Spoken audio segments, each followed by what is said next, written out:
Do you know who your ideal client is for your med spa business? If the answer is everyone, you are setting yourself up for frustration and wasted effort. In this video, we're going to dive into how to identify your target audience for your medical spa business. I'll show you exactly how you can define your ideal customer and why this step is crucial for your success in your med spa business. I'm also going to demonstrate how to align your services and marketing with their needs. So, who is your ideal client in your med spa? Let's find out. Hi, I'm Jaquila Reed. I'm the founder of the Med Spa Biz Academy, and I am an owner of a 7-figure med spa in Downers Grove, Illinois. Now, at the Med Spa Biz Academy, we teach med spa owners just like you how to scale their business through operations and marketing strategies that work. So you're probably already planning your med spa or looking for a way to make your business more profitable. You're going to want to stick around, and I'm also going to give you a bonus tip with a little more action tools, okay? So here's the truth. One of the biggest mistakes I see a lot of my clients make, and I made the same mistake, especially early on in my med spa career, is trying to appeal to everyone. Not everybody is your client, and that's okay. The most successful med spas are laser focusing on serving a specific audience. So today, I'm going to help you define who that audience is. Okay, so before we get into the how, let's talk about the why. Let's pause for a second. Identifying your ideal client is key to saving money on marketing. Also, when you know who you're targeting, you know where they are. You're not wasting money on ads. You're not wasting time on people who aren't really interested in your business. You know, the tire kickers, the ones who comment interested but not really interested or never show up or book an appointment. We want to also focus on creating loyalty. When people feel seen and feel like their needs are being understood, that leads to first appointments as well as repeat business. We want to also make sure that we are differentiating ourselves in a super crowded market. Now, all markets are saturated, so I don't want to discourage anyone who may want a med spa, but being specific helps you stand out. So your customer think about this when they make decisions. So I want you to start thinking about your business as a boutique service, a luxury service. Wouldn't you rather be a go-to expert versus someone who is getting lost in the crowd and being seen like everybody else in every other med spa? You know, people who call your business and ask how much a unit. So let's get into it. So step one, we want to talk about demographics. So demographics typically start with the basics, okay? So age, gender, income level, and also location. These details will help you craft a clear picture on who you're serving. So for an example, if you are targeting a busy professional, we all are busy professionals, so sometimes we are our own avatar, in their 30s and 40s who value quick, effective treatments like Botox, or contrary, you might be focused on mature women in their 50s and 60s who want anti-aging treatments such as CO2 lasers or microneedling with radiofrequency and fillers. We have to understand who we're targeting because this matters when it comes to our services, our pricing, and even our medical spa's location. So all of this should align with the lifestyle of your ideal client. If your audience is affluent, they'll expect luxury treatments, they expect a luxury service and experience, and also they will expect premium pricing. But if they're a little younger or like college age and college students, they may typically value affordability because they are in the early stages of their career. They care about affordability and probably convenience. So they do the lip flips and the little fillers. Second, we want to talk about psychographics.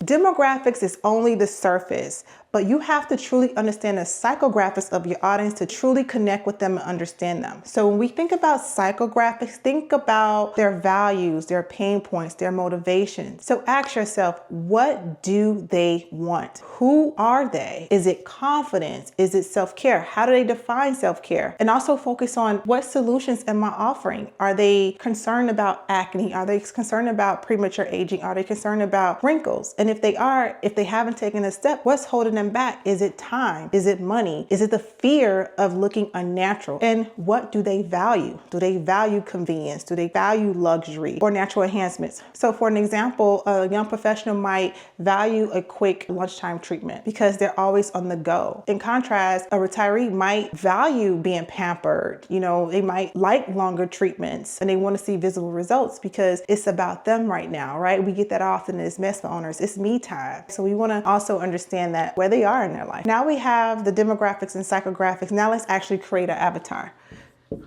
Okay.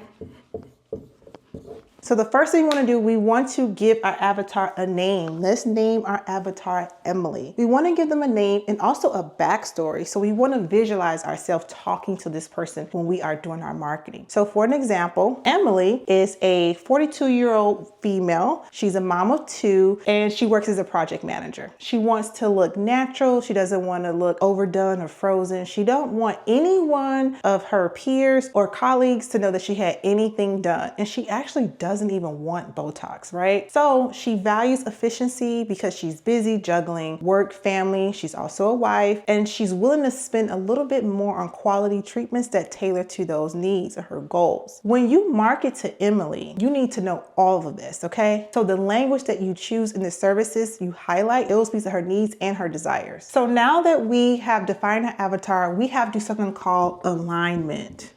We have to make sure that our messaging is 100% synergistic with Emily. She's our target avatar. She's going to pay the most. She values a premium service. She doesn't want to do something super invasive. She fears Botox right now, so we can offer her treatments such as microneedling, radiofrequency, put her on skincare products like tretinoin, things of that nature to prevent premature aging. So now that we know her pain points, we know who she is, we know what she values, where is she hanging out, right? So her location. Now we need to locate. Where is Emily?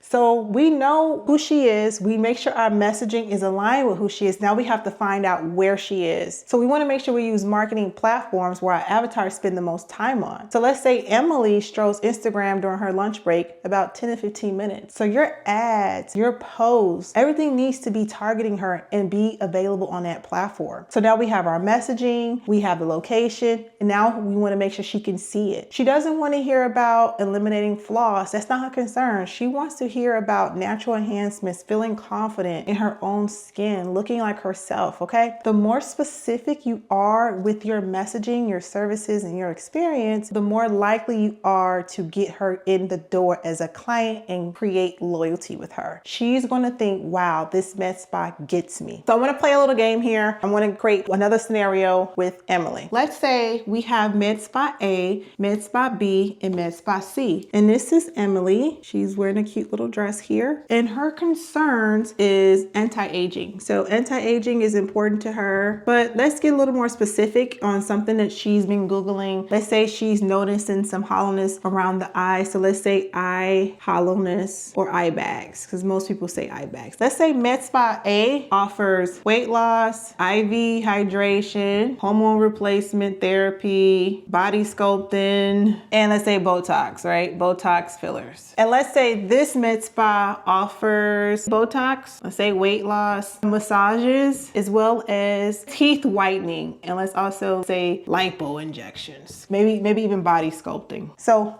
MedSpa C do Botox, fillers, and let's say microneedling, RF, let's say they do CO2 laser, and chemical peels too. And let's say PDO threads. What is the difference between all three? So this is a mixed service menu. This is a mixed service menu. They typically don't even complement each other, but all of these complement each other as facial rejuvenation, right? But let's take it a step further. Let's say our messaging also resonates. Let's say we specialize in facial rejuvenation. They can say they specialize natural results. And let's say MedSpa B says that they are expert licensed providers. That's the messaging. Which one, when she's searching online, do you think she's gonna go to? Someone who has a mixed menu all over, look like a generalist, or a specialist in facial rejuvenation. Which one do you think she'll go to? Is her concerns her face only? It is. But let's say we know our avatar so well and we specialize, like our number signature treatment is eye bag removal. What if we have a signature treatment that everyone knows us for because we so good and we do one thing very well? It's eye bag removal. And she's searching for this. You're gonna dominate over these other med spas naturally. And let's take it a step further. We talked about naming, right? Let's say if our name says anything about facial rejuvenation or facial aesthetics. So if you have Glow Lab, you have Serene Med Spa, but you have facial rejuvenation experts or facial eye bag experts keywords or whatever, right? If you actually put what you are specializing in the name, or using something that's SEO friendly that people actually search for, you're gonna come up, and when she see all three on Google in the first three and you come up, she's gonna naturally choose you. Yeah, she might be struggling with all the other stuff, but this is her main concern. So you have to focus and prioritize what you want to be known for and specialize in something. Also, this helps you not compete on pricing. If you specialize here, it's going to be expected that you charge more. So think of it like this. Think if you have a heart problem. Would you go see a primary care physician, or would you go see a cardiologist? And if you went to go see the cardiologist, wouldn't you naturally expect your bill to be higher? Yes, you would. So everyone trying to be primary care and be generalists when you need to be focusing on being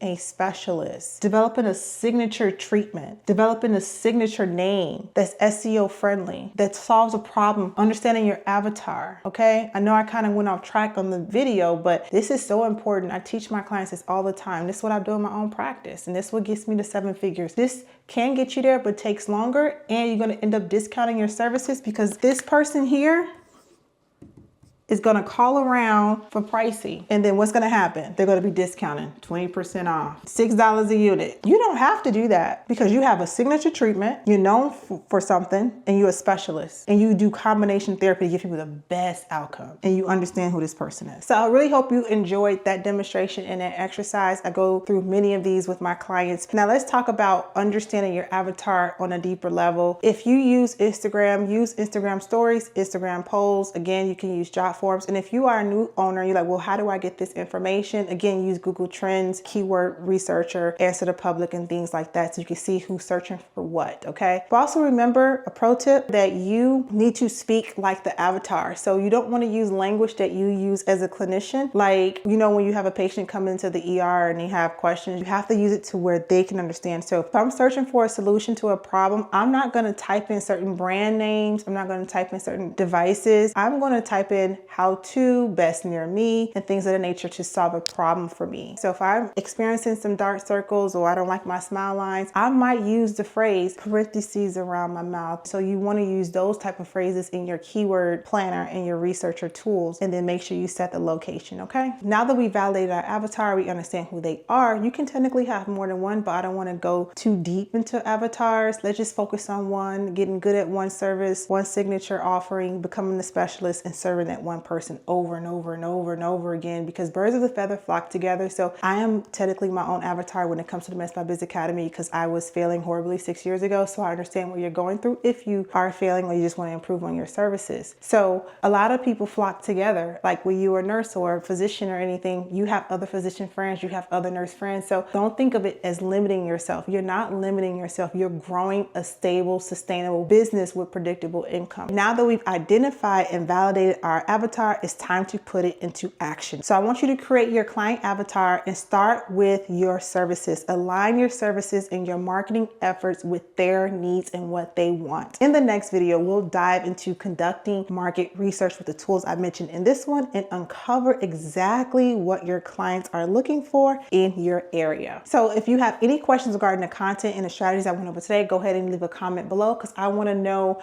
your thoughts and also answer any questions that's going to help grow your business. If you want to get my guide on how to identify your avatar, is right in the link below. Otherwise, I will see you in the next video.